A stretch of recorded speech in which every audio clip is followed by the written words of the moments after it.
बिस्मिल्लाहिर्रहमानिर्रहीम। सामीन पाकिस्तान से बाहर सुनने वालों को अरशद कुंदी का सलाम। आपके लिए 4 ख़बरें हैं। पहली ख़बर का ताल्लुक ईरान की फ़तह से है, जो गवाही और फुटेज इंडियन जर्नलिस्ट और एक जो फ्रांसीसी जर्नलिस्ट है उसने दी है, उस बुनियाद पर हम कह रहे हैं कि ईरान जो है वो फ़तह के बिल्कुल करीब है।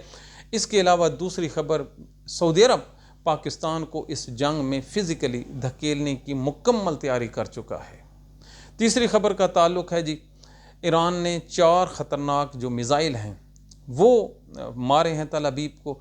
और जो चौथी ख़बर है, पाकिस्तान जो टार्ज़न बना हुआ था वो पड़ोस में लगी जंग के 200 घंटों के अंदर उसकी मईशत और उसका जो जहो जलाल है वो मिट चुका है। जो पेट्रोल बम की बात कर रहा हूँ, महंगाई का तूफ़ान है, पाकिस्तान के अड्डे मार्केटें बिल्कुल खाली हो चुके हैं। अल्लाह अकबर। तो सबसे पहले इंडियन एक जर्नलिस्ट है जी, उसका नाम है जी के शंकर।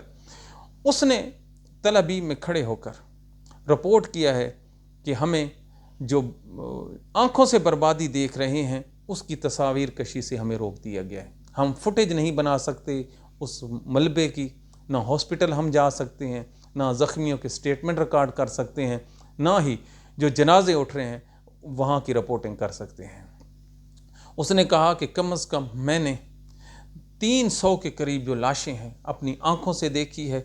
और जो खैबर शिकन, हाय खैबर शिकन, ये जो मिज़ाइल है हाइपरसोनिक क्लस्टर बम है, इसने तो जो वाशिंगटन से लेकर तल अबीब तक कुछ चकरा के रख दिया गया है। ये वो मिज़ाइल हैं जो पहली दफ़ा दुनिया देख रही है, क्योंकि कोई भी मिज़ाइल आता है तो जो डिफेंस टेक्नोलॉजी है वो उसको जी इंटरसेप्ट कर रहती है, यानी कि आ रहा है तो उसको रास्ते में रोक लिया जाए। लेकिन ये जो खैबर शिकन मिज़ाइल दागे गए हैं 4, ये जब इसको रोका जाता है तो रुकने के बाद तो इसने फटना होता है, तो इससे मज़ीद 200 या 300 के करीब जो छोटे मिज़ाइल हैं वो बरामद होते हैं, जिनको रोकना वो जो मिज़ाइल सिस्टम है उसके बस का रोग नहीं होता। तो ये जो खैबर शिकन है, वाकई उन्होंने इसका नाम सही रखा है कि जो यहूदियों का सबसे बड़ा दरवाज़ा है रोकने का हमलों का, वो है उनका जो डिफेंस सिस्टम, जो छतरी है, उसको इसने फाड़ के रख दिया है। तो इस वजह से वहाँ पर हलाकतें हैं, कोहराम मचा हुआ है। और कैसे हो सकता है कि दुनिया का जो मीडिया है उसको वो अलाउ करें कि हमारी लाशों को और हमारे जो बच्चे और बच्चियों की चीखें हैं अल्हम्दुलिल्लाह वो हमें सुनाई दें। तो ये बहुत बड़ी ख़बर है। इस खबर को मज़ीद एक जी फ्रांसीसी जर्नलिस्ट है जो वहाँ पर कवर कर रहा है, उसका नाम है जी के नेल्सन। उसने रिपोर्ट किया है कि जो पलड़ा है ईरान का वो इस जंग में भारी है। और जो कल का दिन गुजरा है उसमें तो ऐसे लगता था कि तल अबीब पर क़यामत आ रही है। इतने मिज़ाइल मारे जा रहे हैं कि उसकी गिनती नहीं है। और जो ईरान ने कल धमकी दी है कि वो जो अगला उसका टारगेट है वो तल अबीब की जो एटमी तनसीबात हैं उसको वो निशाना बना सकता है, तो इस पर उसने रिपोर्ट ये किया है कि बिल्कुल ये possibility can not be ruled out. ये जो बम हैं जिस रफ्तार से आ रहे हैं और जो सिस्टम है उसको नकारा नहीं बना रहा, तो जो एटमी साइट्स पड़ी हैं, इस याद रखिए इसराइल को इतना बड़ा मुल्क नहीं है, छोटा सा मुल्क है, तो 1-2 मिज़ाइल अगर टिक के लग गए तो फिर इसराइल इस सफ़े हस्ती से भी मिट सकता है। तो कल की ये जो धमकी है ईरान की कि है कोई माई का लाल जो तेल बरदार टैंकर हैं वो यहाँ से गुजार के दिखाए हर्म से, जो वहाँ पे एक छोटी सी पट्टी है जहाँ से जहाज़ खड़े हैं। तो ये विन विन पोजीशन है ईरान के लिए।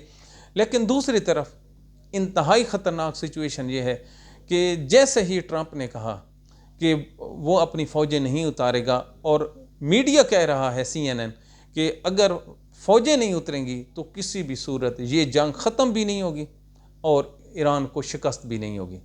तो कैसे हो, कहीं से तो फ़ौजी आने हैं। तो अज़रबैजान से पहले कोशिश की गई, लेकिन वहाँ की जो फ़ौज है वो इस काबिल नहीं है जी कि वो ईरान की फ़ौज का मुकाबला कर सके, चाहे उनके हाथ में जितना भी बड़ा असला दे दिया जाए। तो वो जो हिकमत अमली थी वो तो फैक्ट्स एंड फिगर में जब उसको कैलकुलेट किया गया तो उन्होंने कहा ये नाकाबिल अमल है। लिहाजा इसके बाद जी कुर्दों को कहा गया, तो कल कुर्दों की जो खातून अव्वल है उन्होंने ये कहकर इनकार कर दिया कि हम इस जंग का हिस्सा नहीं बनना चाहते। तो फिर एक पड़ोसी बचता है जी चीन, उसने तो आना नहीं है, और एक पड़ोसी बचता है पाकिस्तान। आज पाकिस्तान का जो आर्मी चीफ है उसकी मुलाकात होती है जो सऊदी अरब के प्रिंस हैं उनसे, शाह सलमान है उनसे। वहाँ पर मुलाकात के बाद जो स्टेटमेंट जारी होता है ये इंतहाई सीरियस है। ज़रा सुनिए, ये गवर्नमेंट का स्टेटमेंट है। ये जो जंग लगी हुई है इसके जब दौरान जो बम और जो हमले सऊदी अरब की तरफ हुए हैं इससे शदीद तशवीश है और इनको रुकवाने की हर मुमकिन कोशिश की जाएगी। सऊदी अरब ने पाकिस्तान को फोर्स दे के कहा है कि हम पर हमला हुआ है और आप हमारे इत्तेहादी हैं, एग्रीमेंट आपका हुआ है, लिहाजा आपको हमारी ये इस जंग में शामिल होना पड़ेगा। तो सऊदी अरब जाके इन्होंने को गने तो संभालनी नहीं है। लाजमी बात है सऊदी अरब का जो मुखालिफ है वो ईरान है, तो ईरान के अंदर से जो फौजें जाएंगी तो वो पाकिस्तान का इलाका या पाकिस्तान जाएगी। तो ये वो सूरत हाल है जिस पर जो इंतहाई सेंसिटिव लोग हैं वो भी चुप करके बैठ गए हैं। इस मौजू पर मज़ीद बहस होगी, डिस्कशन होगी, पार्लियामेंट तो है नहीं, लेकिन ये बात जो जावेद चौधरी ने की है और कल शहबाज गिल ने अपने प्रोग्राम में उसको हाईलाइट किया है कि ये जो मुआहदा हुआ है इस पे अमेरिका और इसराइल ने इस वजह से ऑब्जेक्ट नहीं किया कि वो पहले ही ईरान के ख़िलाफ़ जंग की मनसूबाबंदी कर चुके थे, और अगर सऊदी अरब को कोई तकलीफ़ होती है तो पाकिस्तान तेहरान की तरफ चल पड़ेगा। तो ये अगर हालात हो गए तो पाकिस्तान में शिया और सुन्नी फसादात शुरू हो जाएंगे। ये पाकिस्तान बनने के बाद सबसे बड़ा वाकई नाजुक टाइम पाकिस्तान पर आन पड़ा है।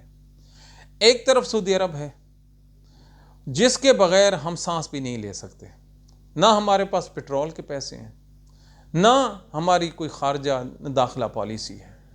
हमने दाखिला पॉलिसी का कहा तो यकीनी तौर पर हमारी दाखिला पॉलिसी में सऊदी अरब का बहुत बड़ा हाथ है। खारजा पॉलिसी भी रियाद से होकर गुजरती है। हमें मुफ्त की आदत है और मुफ्त का तेल हमें ये देता है सऊदी अरब। हम उसकी फरमाइश को, उसके गुस्से को ना बर्दाश्त कर सकते हैं ना सह सकते हैं। इसीलिए कल जुम्मे के खुतबों में पाकिस्तान की जो मखसूस मसाजिद हैं वहाँ से वही फ़िरका वारियत की जो तकारीरें हैं वो बरामद हुई हैं, हमारे पास रिकॉर्डेड मौजूद है। लेकिन जवाब देना इसलिए ज़रूरी नहीं है कि इस टाइम इंतहाई कम अक्ल वो शख्स होगा जो इस मौजू को डिस्कस करेगा या इस जैसे लोगों को अहमियत देगा। तो वो असल में चाह ये रही हैं अगर हमने डिस्कस किया तो हम भी उनके साथ खड़े हो जाएंगे। तो ये वो हालात हैं जो पाकिस्तान को इंतहाई बर्बाद करके रख सकते हैं। बाकी आप लोगों की मर्ज़ी है। आगे चलिए। पाकिस्तान अपने आप को टार्जन समझ रहा था और हर पढ़ा लिखा आदमी पाकिस्तान को रोक रहा था कि आप टार्जन नहीं हैं, आप अपने हालात के मुताबिक cut your coat according to your cloth के मुताबिक चलें। हम इंडिया से जंग लड़ने को तैयार, हम अफगानिस्तान से जंग लड़ने को तैयार, और अभी दोनों जगहों पर जंग नहीं हुई। तेल की सप्लाई हमारी जो सऊदी अरब है बिल्कुल आ रही है, लेकिन इसके बावजूद कि जंग 200 घंटे की, तो अभी 200 घंटा पूरा नहीं हुआ, हमारे पड़ोस में लगी हुई है, तो हमारे जो फैक्ट्रियां हैं ये पेट्रोल बनाने की, साफ़ करने की, इन्होंने ये हाथ खड़ा कर दिया है। आज पाकिस्तान में इंतहा का जो है खामोश समा है। मार्केटें उजड़ चुकी हैं जी, लोकल ट्रांसपोर्ट बंद हो चुकी है, बड़े बड़े जो अड्डे हैं वो बंद हो चुके हैं। और इस ईद पर हो ही नहीं सकता कि पाकिस्तान की आवाम ट्रैवल करते हुए अपने गाँव में, जो अपने शहरों में सफ़र कर सकें। क्योंकि ट्रांसपोर्ट के किरायों में इंतहा का इजाफा हो चुका है और फी शहर 400 रुपए का इजाफा हो चुका है। और एक जो आदमी पेट्रोल की टैंकी भरवाता था 2000 रुपया पर टैंकी, उसको एक्स्ट्रा बर्डन पड़ा है। और यही हालात अगर मज़ीद रहे तो पाकिस्तान का आज इंतहाई ज़िम्मेदार एक आदमी कह रहा था हुकूमत का कि ये 500 रुपया पर लीटर ये प्राइस जा सकती है।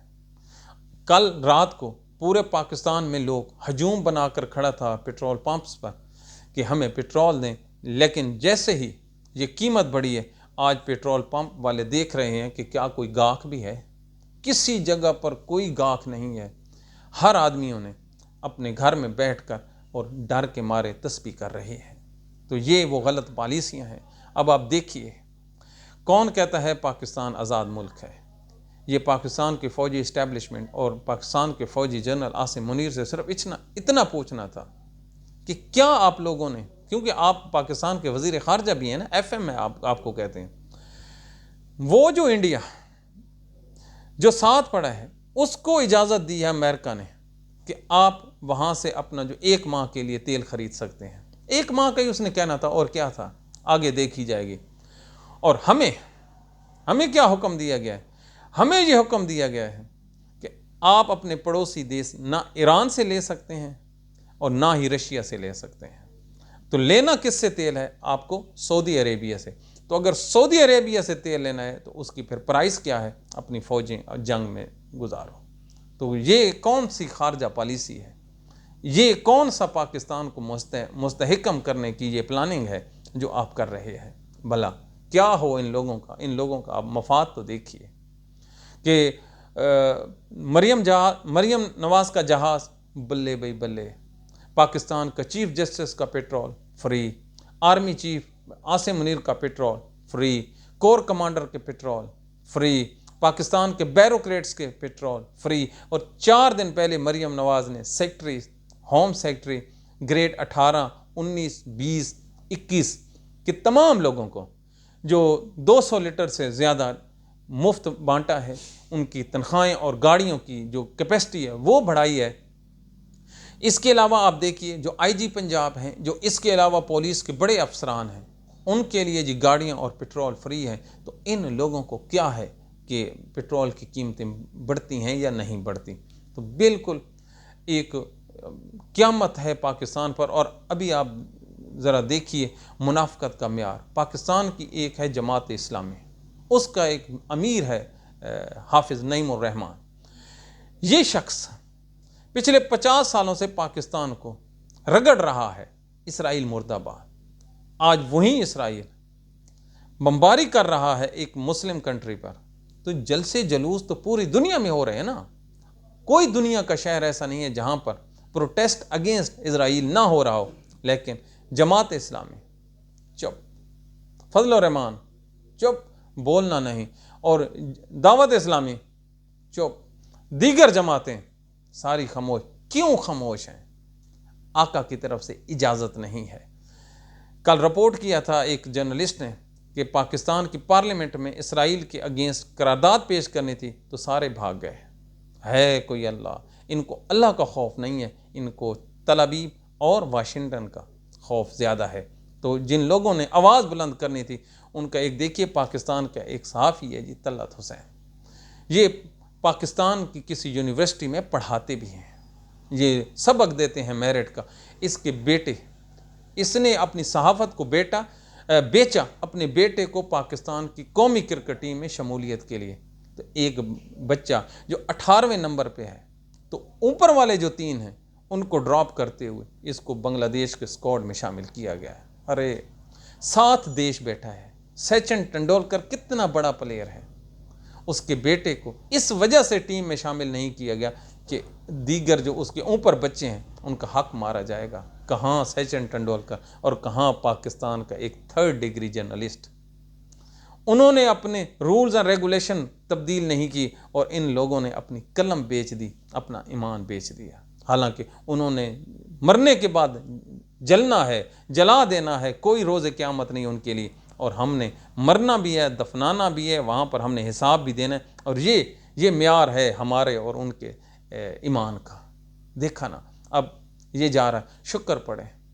अगर यहीं तलत हुसैन चाहता तो क्रिकेट बोर्ड का आले नाल भी बन सकता था, लेकिन नहीं, मिट गया पाकिस्तान से म्यार, मिट गया मेरिट। भला जिस मुल्क की अदालतों में जज 2 नंबरी से भर्ती हों, है कोई जो भर्ती हो रहे हैं किसी को पता है ये कहाँ से आए हैं, किसने किया है?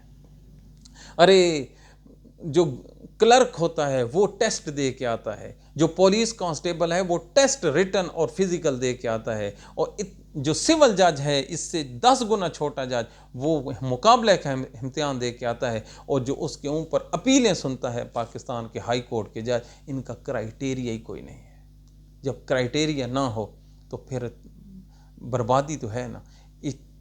चौथी दफ़ा हम इसी व्लॉग में बर्बादी कर रहे हैं, क्यों? कोई चीज़ नज़र ही नहीं आ रही।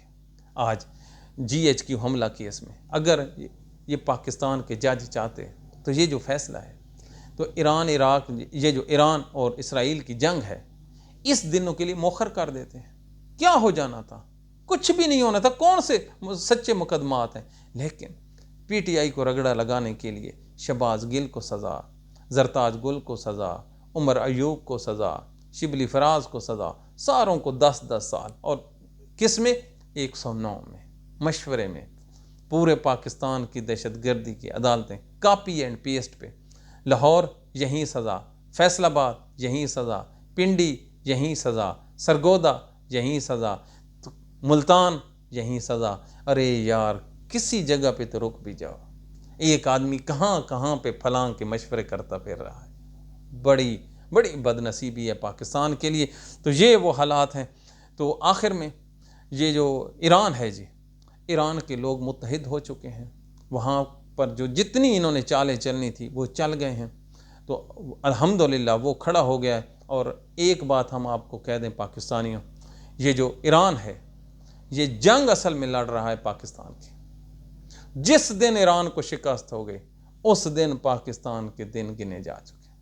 उस दिन पाकिस्तान बन जाएगा, पहले भी कानूनी तो है, लेकिन उस दिन फिजिकली ये इजराइल और अमेरिका के कंट्रोल में आ जाएगा। न फिर आपके पास एटम बम बचेगा, फिर आपके पास बचनी है जी मरीम नवाज, शहबाज शरीफ, मरीम औरंगज़ेब और उज़मा बुखारी। अब भी आपके पास यही है, लेकिन नाम रखने के लिए एटम बम भी है, पाकिस्तान भी एक मुल्क भी है, और इंडिपेंडेंस की खोखले नारे भी हैं। चलो, something is better than nothing. लेकिन जब ईरान ने सरेंडर किया या तेहरान नीचे आ गिरा, तो उस रोज़ आपका झंडा भी नहीं बचेगा। इससे ज़्यादा पाकिस्तान में बैठकर हम क्या कह सकते हैं? इससे ज़्यादा हमारे पास कोई अल्फाज नहीं है। अब सुनने वालों पर है कि इसका क्या जवाब देते हैं। तो उन बदबख्त लोगों से जो इस मौके पर फ़िरका वारियत को मबनी तकारीर कर रहे हैं, कम अज़ कम दुआ है हम कि अल्लाह ताला उनको हिदायत दे, लेकिन देनी नहीं है। लेकिन आप लोगों से गुजारिश है कि ना उनके प्रोग्राम को सुने, ना नीचे कमेंट्स करें, बिल्कुल कमेंट्स ना करें। ये कमेंट्स उनकी वीडियो की जान बनाते हैं। तो खुदारा पाकिस्तान पे रहम कीजिए। आपकी गालियाँ उनकी जो है मशहूरी का बायस बनती हैं। तो इस जैसे लोगों को कुरान की आयत है कि ए नबी सल्लल्लाहु अलैहि वसल्लम, जब कभी जहलों से सामना हो तो उनको जवाब न दिया करो। ये है ना जी। तो ये वो सबक है जो आपने सोशल मीडिया के ज़रिए अपने ऊपर लागू करना है। तो अल्लाह ताला पाकिस्तान को सलामत रखे। पाकिस्तान है तो सब कुछ है। आज यौम बदर है, फ़तह का दिन है। इंशाअल्लाहुल अज़ीम अल्लाह ताला मुसलमानों की मदद करेगा। फ़लस्तीनी आपकी तरफ देख रहे हैं, पाकिस्तानियाँ फ़लस्तीनी आपकी तरफ देख रहे हैं। हो सके तो उन्हें भी अपनी दुआओं में, अपनी अफ्तारी के टाइम दुआओं में याद रखिए। Thank you very much.